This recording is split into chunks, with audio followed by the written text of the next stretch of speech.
Hey peeps, you might notice that I am back at home because I've got the Blue Yeti mic back in front of me. I'm back at my home in Southwest Florida. Over the last 2 weeks, over the entire summer, I've been out traveling around in the mountains, but over the last 2 weeks, the snow has started falling, so I made my way back home to Southwest Florida, and damn, does it feel good to be back in my home office and really able to crank some things out. Now, today I got this email that you see in front of me from Empire Flippers. And if you have thought about buying a website, you've probably ran across Empire Flippers. They've got a brokerage firm. They've got their listings online. They've got a couple awesome podcasts that I occasionally tune into. They've got some awesome emails that I follow. And well, yeah, if you're thinking about buying a website, again, you've probably ran through Empire Flippers. But this email, behind the scenes of our vetting process, caught my attention. All right, and to kind of jump to the point and be quite frank, I have to say, I have a lot of respect for Empire Flippers, because if you look at any of my content on my website or go back to any of my past posts, over a year ago at this point, I published a couple posts on buying a website, like this one, buying a website listed by a broker, no exception to caveat emptor, buyer beware. A lot of people think, oh, I'm going through a broker, I'm buying a high quality website. And well, as I explain here, that really doesn't mean shit. There's a lot of brokers out there that are just kind of pushing bullshit. And then I published this one, how to audit a website before you buy it to avoid a bust. And I looked at this one here. This site was for sale in September 2019. And I noticed that this thing was just spammy. I mean, like on the back end, the links and all that. I'm like, there's no way this can sustain. And right, I think this was October 10th, 2020, so almost a year ago. It's October 8th, 2021 that I'm recording this. But anyways, I went back and looked at it. Well, their traffic stayed up for a while, and then boom, 75% drop in traffic. The revenue is dependent on traffic, so it would have a 75% drop in revenue. You would feel shitty. I mean, you would feel miserable, depressed if you bought a website and this thing was listed for 600 grand, above 600 grand. If you bought a website for 600 grand and it just dropped. So these kinds of things and these topics are always forefront in my mind. And that said, I have never done any business with Empire Flippers here. I simply follow their content. Would I do business with Empire Flippers? Yeah, absolutely. Let's see, what else should I say? Have I bought a website? A lot of people ask that. Yes, I bought a website. I do have a video on that I will put somewhere in the link below, in the description below. I'll link to it. I bought a website back in like 2017 or 2018, made a little bit of money on it, sold it, flipped it essentially. So yeah, I got a whole video on that, but I wanted to take a look at this. What is Empire Flippers doing? What is their vetting process? And drop some anecdotes in it here. So let's see what they've got. I have not looked at this. We've got an intro. When you make a private deal, you should certainly do thorough due diligence. Yeah, there's nothing wrong with doing private deals. Empire Flippers has a place in the market. And I think Empire Flippers adds more experience than many other brokers, in my opinion. Empire Flippers is, a company, like I said, that I respect. Digging the SEO structure to uncover red flags. Well, yeah, so what we want to do here is avoid a bust like this, where the traffic is up and then it just drops. So first thing, check referring domains. Okay, so check the links. Yeah, this is absolutely something that you should do. Now, it can be kind of hard because there's really nothing to decipher whether a link is good or bad. You kind of have to use your intuition here. I always like to look at the total number of inbound links, and this is coming from a tool that I'm not familiar with. I think this is Ahrefs. Let me know in the comments below if that is Ahrefs. I'm not really sure what this is. I use SEMrush to do the same analysis. So I would look at total backlinks, right? And I would kind of compare that to a site that I know is about the same age and has been totally organic, right? So if you see a site that is 2 years old and has 100,000 backlinks, okay, it's probably spammy, right? And the other thing too that makes this more difficult is websites do pick up like spammy backlinks naturally over time. Like you just can't help it, right? These spam sites, spam blogs, whatever these things are, I don't even know how they work or what they do or why they exist, but they'll link to your website, so you kind of want to just keep this in check and make sure that total number is realistic. And I will also look for any high value links, because I don't know what this is, but in SEMrush, you can sort them, by domain authority, page authority, right? So if it's got a high value domain authority link, pointing to the website, I want to look and see, is this a spam website or a real website?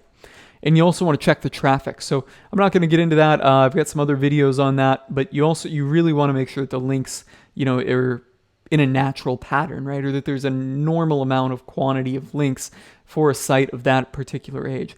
Homepage backlinks. Homepage backlinks are backlinks from homepages of other websites. Because they come from the main page of the websites, these links strongly improve, okay? That has a considerable number of means. It likely means, this is something I didn't think of, right? So what they're saying is that if it's got a lot of homepage links, it likely means that somebody's paying for them or it's coming from a website they own, right? So this would be a red flag. Yeah, most people are not going to put a link to another website right on their homepage. They're going to, embed it in content. So you could also say with check number 2, homepage backlinks, are bad, and check the amount of in-content links that the site has. I don't tend to look too much into this. I tend to look mostly into just the total quantity of backlinks. Like, is that a natural number of backlinks, over time, in my experience, for a 2-year-old site that, is doing X, is this the amount of backlinks that it should have? And then I'll start looking into, okay, does it have actual good backlinks or all these just junk entirely? Do follow and no follow. Domains with a certain level of authority within Google also have a level of power. This allows authoritative domains. Okay. For example, okay, so basics. So what are we looking for?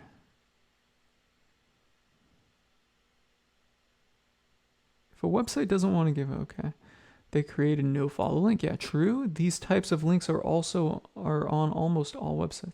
What you want to look for is a high number. Okay, all right. So what you want to look out for is the high number of do follows. Yes, that's incredibly true. Most links you get, link building is incredibly, incredibly difficult. I don't even do link building.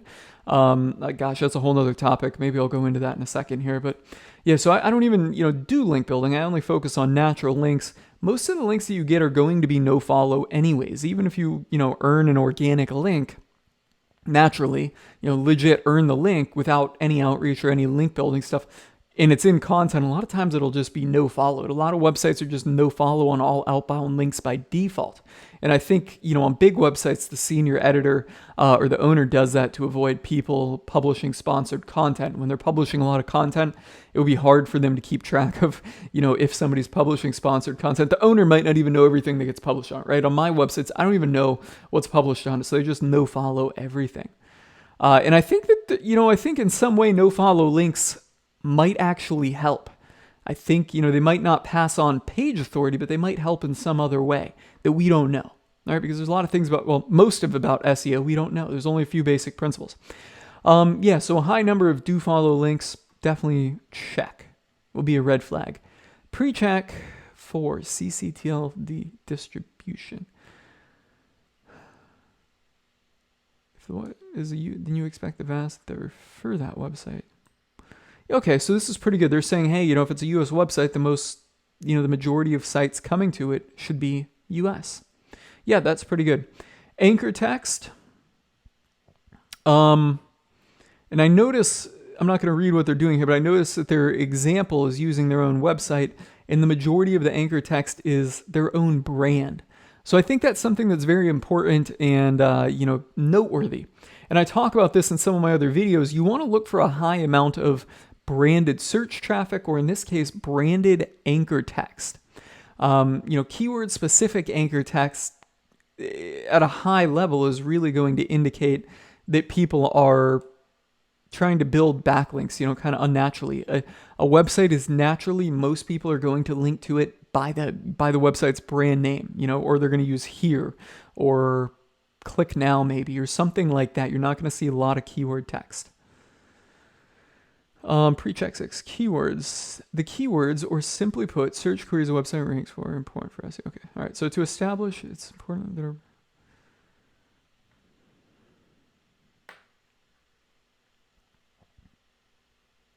if the same dog training website was ranking for keywords like used car parts, that's a sign the website is targeting the wrong audience. Yeah, you'll see this come up particularly, I think, with display advertising websites often, because no matter what they rank for, if they get traffic, they generally get paid, right? They don't have to align the search intent with a product, or affiliate product that they're promoting. They just need to get people on the page, right? So I don't see this come up too much, but this is something to check out for. Make sure the actual keywords they're ranking for are there. Number 7, 301 redirects. Okay. The only time you should be concerned is if you find a 301 redirect the seller hasn't told you about. That redirect link will be a big influencer in the website's SEO, right? Okay, so what could happen here with a 301 redirect is, say somebody owns a aged domain of some sort that they've had for 10 years and it gets a lot of backlinks in some way or whatever. It's got a lot of power, right? And then they redirect that to a new site. Okay, well, what's going to happen if they sell that website, don't tell you about that 301 redirect, and take that redirect down? And then they redirect it to their next site that they're, smoke and mirrorsing around.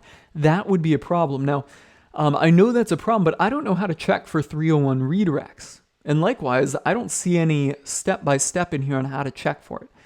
So if you know how to check for hidden 301 redirects pointing to a website, let me know in the comments below. I would love to know, because that's something I don't know and something Empire Flippers, possibly doesn't know either here. Right? Like sometimes you get lucky and you kind of find them, or you find backlinks pointing to the website in some way, and they'll show up like that or in a backlinks report. But I really don't know any hard reasons or hard ways that you would check for 301 redirects.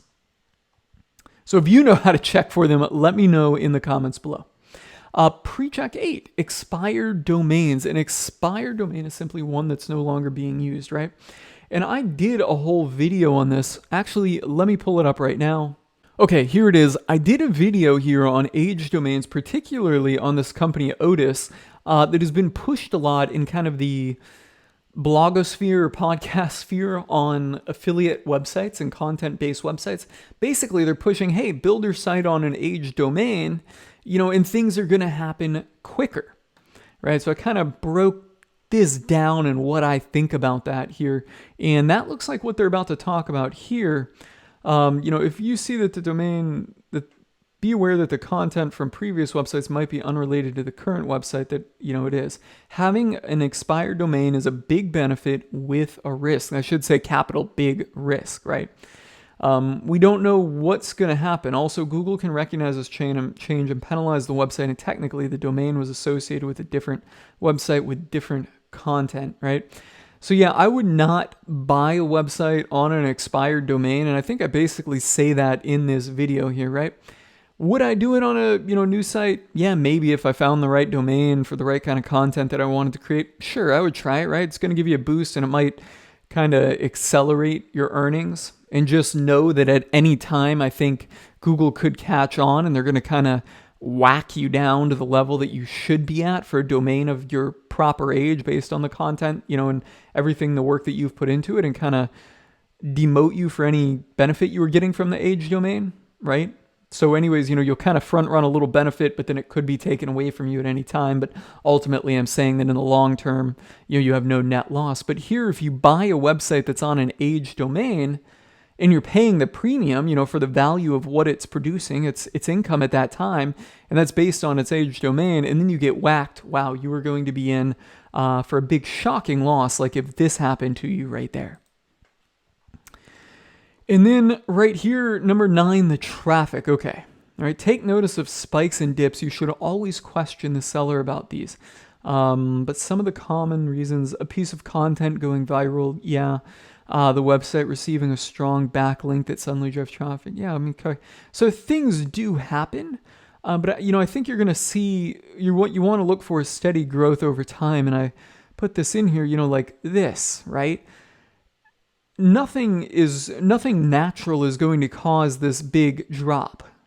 Okay, 100% drop in traffic from 135,000 visitors a month according to SEMrush, which likely is only about half of what the actual traffic is, down to 0, and then back up high like that. There's nothing that's really natural going to happen. What happened here is you got a penalty.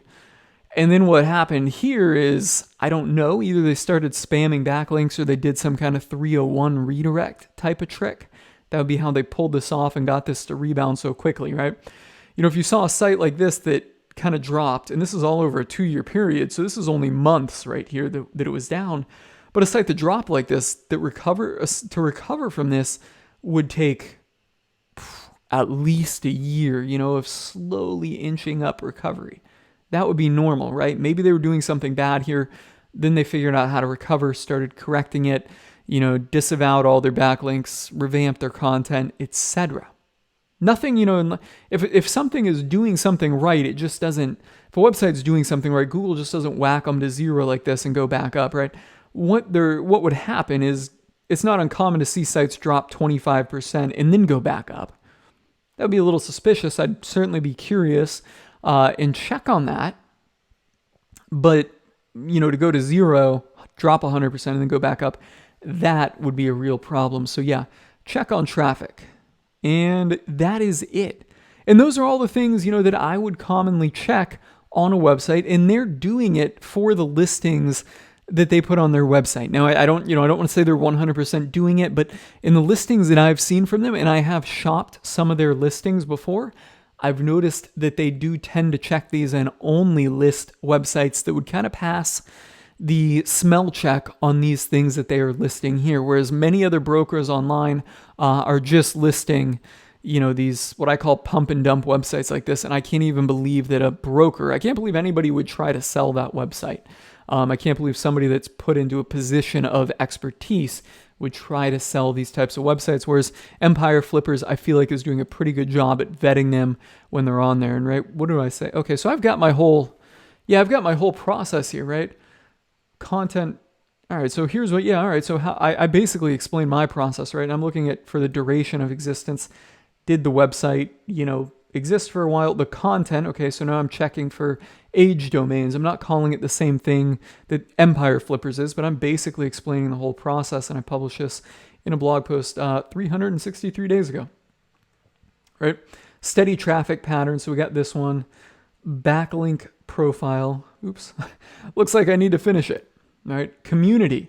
Does the website have real engagement from real visitors, multiple traffic sources, a competitive advantage, content competitive advantage, some type of content that's difficult for other people to recreate, and then growth opportunities and ideas. Yeah, so I'll link to mine if you want to come through and read it. If you know how to check for hidden 301 redirects, drop them in the comments below, guys. If you guys have any questions, drop them in the comments below. I look forward to hearing from you.